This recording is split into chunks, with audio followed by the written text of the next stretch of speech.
Entre midi et 14h30. C'est ça, mais c'est vrai, c'est ça.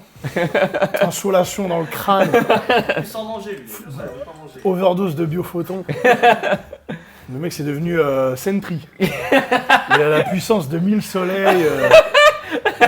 T'es un personnage cheaté, quoi. Chiant. Le mec, il vient d'être écrit, tu vois, le mec.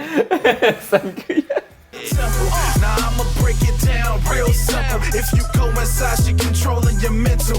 Damn the sentence, flip my world upside down. Fresh Prince, I've been praying to her presence ever since. She make me wanna worship, worship, worship, worship, worship, worship. She make me wanna worship, worship, worship, worship, worship, worship. Salut mon Sajin, je suis avec Bruno, mon ami coach sportif bodybuilder, et aujourd'hui on va analyser une vidéo de Tristan Lee qui s'est fait en fait tester pour voir à quel pourcentage de body fat il était. Ouais. Et il est, le gars, on va voir dans la vidéo, mais à moins de 5% de body fat. Est-ce que vous vous rendez compte ce que c'est qu'est d'être à moins de 5% de body fat? C'est énorme. Hein. Déjà. C'est énorme. Ça devient...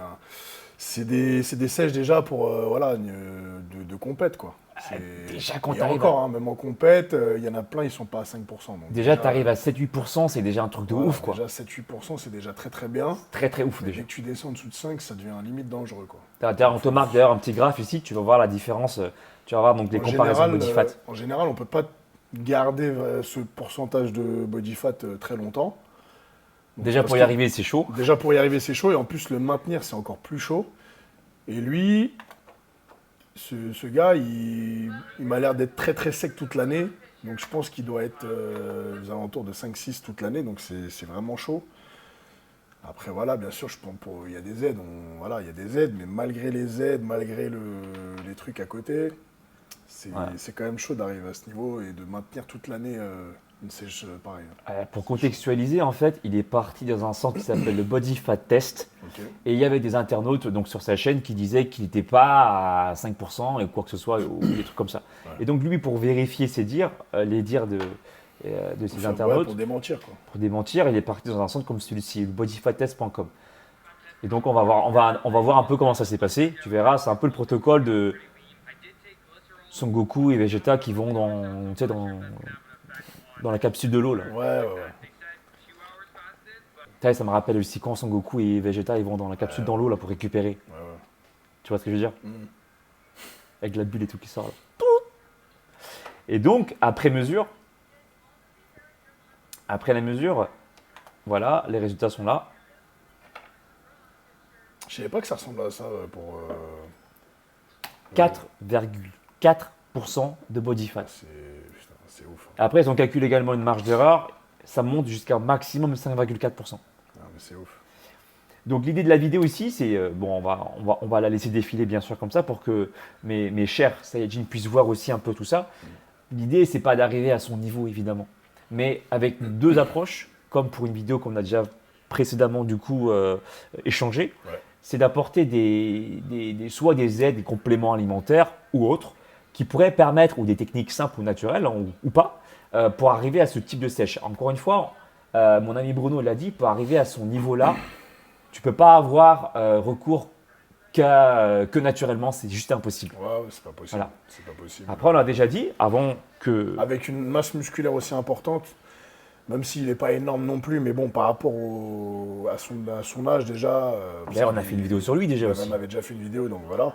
Le gars, vu la sèche qui sort par rapport à la masse musculaire, la masse sèche qu'il peut avoir, naturellement, c'est pas possible. Ouais. Alors moi, je sais que quand je souhaite bien sécher, eh bien, j'ai plusieurs techniques, j'en ai 7 si tu veux, que moi j'applique régulièrement. Ouais. Déjà, la première technique, c'est que je pratique, alors je l'ai déjà dit dans la vidéo précédente, mais je le redis là au cas où si tu ne l'as pas vu, mais moi je pratique le jeûne intermittent. Pendant que tu ne manges rien, ton corps, lui, il taffe à l'intérieur, il va sécréter des hormones qui vont faciliter le déstockage de graisse. Pas réellement des hormones à proprement parler, mais plutôt des catécholamines qui jouent le rôle d'hormones sécrétées par les glandes surrénales, des glandes qu'il y a au-dessus du terrain, qui sécrètent en fait de la noradrénaline et de l'adrénaline, qui favorisent en fait, lorsqu'ils vont toucher ces catécholamines, lorsqu'elles vont toucher les cellules graisseuses, le déstockage des graisses et donc des acides gras libres qui vont circuler plus vite dans le sang. C'est la première technique que j'emploie. En complément du jeûne intermittent, je fais du sport avant d'aller manger. pour que les acides gras libres qui circulent dans le sang grâce au jeûne intermittent puissent être utilisés comme source d'énergie. Parce que sinon, si tu fais rien, les acides gras libres vont bien devoir quelque part retourner à la maison et donc retourner quelque part dans les cellules. Parce que sinon, voilà, il n'y a pas d'effet. C'est pas pour rien qu'il y a beaucoup de gens qui font du jeûne intermittent qui ne voient pas d'effet parce qu'à côté, ils ne font pas peut-être l'activité physique qu'il faudrait faire avec la bonne intensité et la bonne durée. D'accord? Donc c'est pour ça que moi j'aime bien pratiquer à la fois le jeûne intermittent et pratiquer des séances courtes que tu peux retrouver sur ma chaîne gratuitement ou soit sous forme de mes coachings pour ceux qui désirent un programme personnalisé. Ça c'est le premier conseil que j'ai à donner. Toi, qu'est-ce qui te vient du coup à l'esprit comme ça comme conseil aussi qui peuvent aider les gens à bien sécher, complément ou pas? Bah après,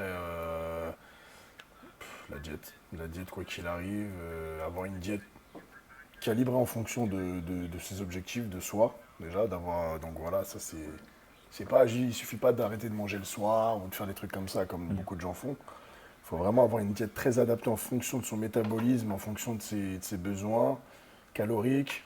Voilà, quelqu'un qui bosse en bureau, il n'aura pas la même dépense calorique que quelqu'un qui travaille dans le bâtiment, par exemple. Exactement. Donc voilà, la diète, une diète vraiment très très précise par rapport à soi. Par rapport à soi. Et après, bien sûr, une activité physique. Voilà, tout simplement. Et ça commence Telle qu'elle soit. Et ça commence du coup pour compléter et pour aller dans ton sens, par savoir ce que notre métabolisme vaut quelque part aussi.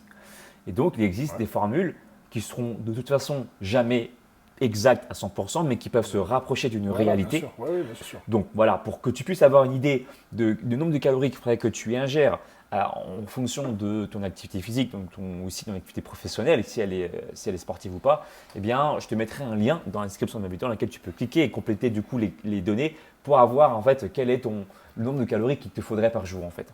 Après, moi, je précise par rapport à ça que moi, je m'étais amusé à faire un test par rapport à ce calcul de métabolisme. Moi, je ne mangeais, entre guillemets, que les calories nécessaires pour le maintien de mon métabolisme sans prendre en compte la dépense des calories dépensées de par mon activité. D'accord. Et donc, je nourrissais en fait clairement que mon métabolisme de base lorsque je voulais bien sécher en fait, tu vois. Ouais. Voilà. D'accord. Et le reste, je le prenais comme un bonus excédentaire de calories, quoi. Ouais. Après, tu peux faire ça aussi. Le truc, c'est que pour ceux qui sont en recherche de progression, masse musculaire, etc. Voilà. Mais ça, par contre, c'est nécessaire. Faire ça, c'est un peu chaud. Moi, je le faisais comme un terme de sèche, en fait. Ouais, ça va taper dans le muscle, forcément, parce on aura plus de déficit que d'apport. Donc, du coup, forcément, étant donné que les muscles, sur un corps humain, c'est assez superficiel. Le corps humain, il n'a pas besoin d'avoir des gros muscles pour survivre. Il a besoin d'avoir juste l'énergie qu'il faut pour faire battre le cœur et protéger les organes vitaux et les faire fonctionner. Donc forcément, tout ce qui est entre guillemets superficiel comme les muscles, les gros muscles en tout cas, on n'a pas besoin d'avoir des très gros muscles pour fonctionner dans la vie. Donc c'est eux qui vont subir en premier ces effets-là. Voilà. Mais pour vous dire que ça peut marcher aussi pour ceux qui désirent un physique athlétique. Ouais, je ne cherchais pas particulièrement à être massif en fait, mais plus un physique à la Bruce Lee, comme ça bien sec, bien énervé, tu vois. Voilà, sans réellement de prendre plus de masse musculaire. Aujourd'hui, mon objectif a un peu évolué et effectivement, je me sens mieux dans mon corps aujourd'hui avec un physique toujours tracé, mais avec un peu plus de volume musculaire aussi. Alors, un deuxième conseil comment je pourrais donner, c'est que je consomme également des compléments alimentaires qui peuvent contribuer à ma sèche, qui ne font pas tout. Comme tu le dis souvent, même avec ou sans produit ou quoi que ce soit, ce qui est important, c'est la base d'abord. Ouais. Donc, j'ai une base voilà, avec mes macros.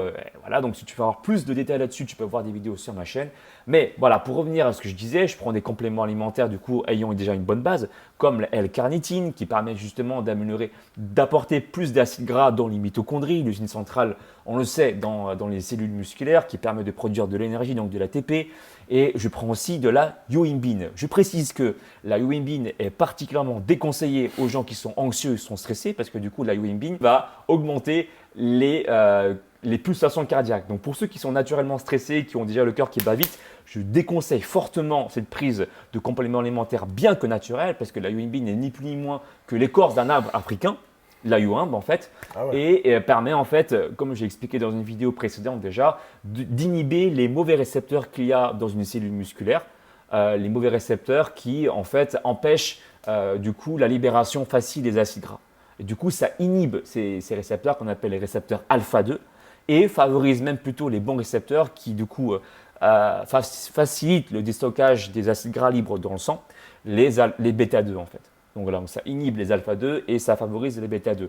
Moi, je prends ça à jeun parce que du coup, une fois que tu prends plus ça à jeun, eh ben, ça coupe l'effet des Wingbean. Encore une fois, je précise une fois de plus qu'il est fortement déconseillé à tous ceux qui sont déjà anxieux et il ne faut pas non plus abuser en termes de consommation de capsules de Wingbean parce que ça peut réellement en fait vous faire vivre de l'anxiété rapidement parce que votre cœur va vite battre.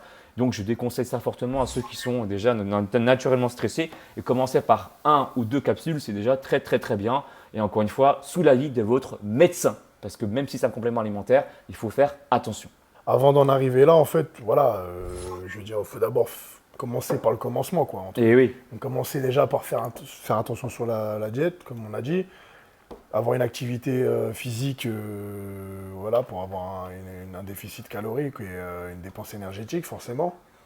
Donc voilà, une fois que déjà qu'on a ces 2 trucs-là, déjà, forcément, on va progresser, mais on va progresser vénère. Et ensuite, quand on commence à être... plus on descend, en fait, plus le corps il va commencer à avoir besoin d'être stimulé d'une autre manière. Donc si on peut commencer à rajouter des compléments, comme les compléments d'Alex, ou pour voilà, comme celui de la vidéo, bon lui je pense qu'il utilise carrément des produits dopants, voilà, comme type clenbuterol, etc. Donc ça c'est vraiment les trucs interdits. Mais voilà, plus on descend, plus c'est dur de perdre du gras. Donc à un moment donné, le gras récalcitrant. Ouais. Voilà, il faut continuer à stimuler d'une manière ou d'une autre. Donc si ça passe par les compléments alimentaires, voilà, ouais, pourquoi pas. Voilà, ou certaines épices, certaines choses. Ou alors au pire du pire, voilà, pour ceux qui sont dans le côté bodybuilding et tout, vraiment d'un côté extrême. Voilà, les prises de stéroïdes, voilà. Ceux qui veulent vraiment être très secs en gardant une grosse masse musculaire, à un moment donné, voilà, forcément, il n'y a plus beaucoup de choix possibles, quoi. Donc, si on a déjà tout essayé, tout testé, qu'on est déjà en diète, qu'on fait déjà des entraînements hardcore, qu'on prend déjà des compléments alimentaires et qu'on veut descendre encore plus bas en gardant une masse musculaire très importante, à un moment donné, voilà. Forcément, voilà, si tu veux une grosse masse. Et après, derrière, comme Tristan, voilà, il y a prise de stéro, après, comme on l'a dit, lui, il le fait pour un contexte particulier, parce que c'est son taf et puis c'est son mise en avant. C'est son choix, c'est un influenceur, il est connu dans le monde entier, voilà, il a fait un choix de faire une prise de produit, voilà, c'est son truc. Je pense qu'il doit être suivi, il doit faire attention, mais après c'est sa santé à lui, personne ne peut lui dire ce qu'il doit faire ou pas. Bah ouais. C'est sa santé à lui, mais en tout cas, voilà, c'est juste pour vous dire qu'il y a plusieurs chemins possibles. Et voilà, et juste pour dire que de toute manière, atteindre son taux de body fat, naturellement, c'est quasiment impossible. Avec sa masse musculaire. Voire totalement, avec une masse musculaire aussi importante. Et même si on y arrive, la garder sur le long terme, c'est pareil, c'est quasiment impossible. Et puis, c'est pas forcément bon pour la santé non plus. C'est néfaste pour la santé. Donc, je pense que la plupart des gens, à part les fous furieux un peu comme lui, enfin les extrémistes, qui sont vraiment à fond dedans, et les gros passionnés, mais ça représente peut-être 3-4% des gens qui font de la muscu en réalité, ou qui font du sport. Ouais. Tout le reste, ils ne souhaitent pas être aussi secs, descendre aussi bas. Et ce que j'aime faire aussi avant mes entraînements, c'est de prendre un pré-workout comme là, nous sommes en train d'en consommer. Donc le café a aussi cette faculté déjà de permettre d'apporter à ton corps en fait la sécrétion plus importante d'hormones comme du coup la noradrénaline, l'adrénaline qui vont être plus stimulées aussi. Donc avant une séance de sport, déjà je suis à jeun, ensuite parce que j'ai l'habitude de jeûner. Ensuite, je m'entraîne et je prends un pré-workout avant l'entraînement. Voilà un peu comment j'optimise aussi. Mais j'ai encore d'autres techniques. Par exemple, j'aime bien quand encore, on pouvait encore y aller, mais sans contrainte, hein, aller dans les saunas, tu vois. Ah ouais. Et d'ailleurs, je vais… Sauna, ça peut être… Ouais, ça peut être… De temps en temps, un sauna, c'est pas mal aussi. Voilà. Ça favorise aussi du coup cette chaleur, du coup l'élimination de la rétention d'eau pour rester plus sec. Mais pas que, il y a même des études scientifiques qui montrent que c'est bénéfique également pour la santé, même pour lutter contre les maladies cardiovasculaires, l'Alzheimer ou que sais-je encore. Et aussi d'augmenter ta capacité à être plus endurant. J'ai expliqué dans une vidéo, je ne vais pas retourner aujourd'hui, enfin je ne vais pas reparler de ça aujourd'hui. Il y a aussi la douche froide qui va aider naturellement à augmenter l'utilisation des graisses brunes, ces fameuses graisses qui sont situées sur le haut de ton dos, en fait, qui vont simplement utiliser la graisse blanche comme source d'énergie pour produire plus de chaleur. Donc voilà, des techniques simples comme celle-ci. Il y a aussi le sport au soleil, puisque moi, dès que j'ai la possibilité, c'est pour ça que je suis bronzé là, et bien dès que je suis au sud, je m'entraîne aussi quand il fait chaud. Alors bien évidemment, je ne vais pas m'entraîner, je ne vous conseille pas de vous dessécher, hein, évidemment, et buvez si vous n'avez pas l'habitude. Et puis si vous n'avez pas l'habitude du soleil, du coup entraînez-vous comme il fait chaud, mais à l'ombre par exemple. Mais si vous avez l'habitude du chaud, que vous supportez ça, par exemple entraînez-vous lorsqu'il ne fait pas non plus trop chaud dehors, au soleil. Ça permet aussi du coup d'avoir des effets pour augmenter votre endurance, pour éliminer également plus d'eau et aussi un effet pour être aussi plus sec aussi quelque part. Et donc voilà, donc, ce sont des techniques que j'utilise. Il y a aussi des fruits en début de repas, comme je l'ai déjà précisé dans plusieurs de mes vidéos, qui vont m'aider à avoir une plus grande satiété parce que je nourris mon microbiote qui, lui, se nourrit également des fruits et légumes. C'est leur nourriture préférée.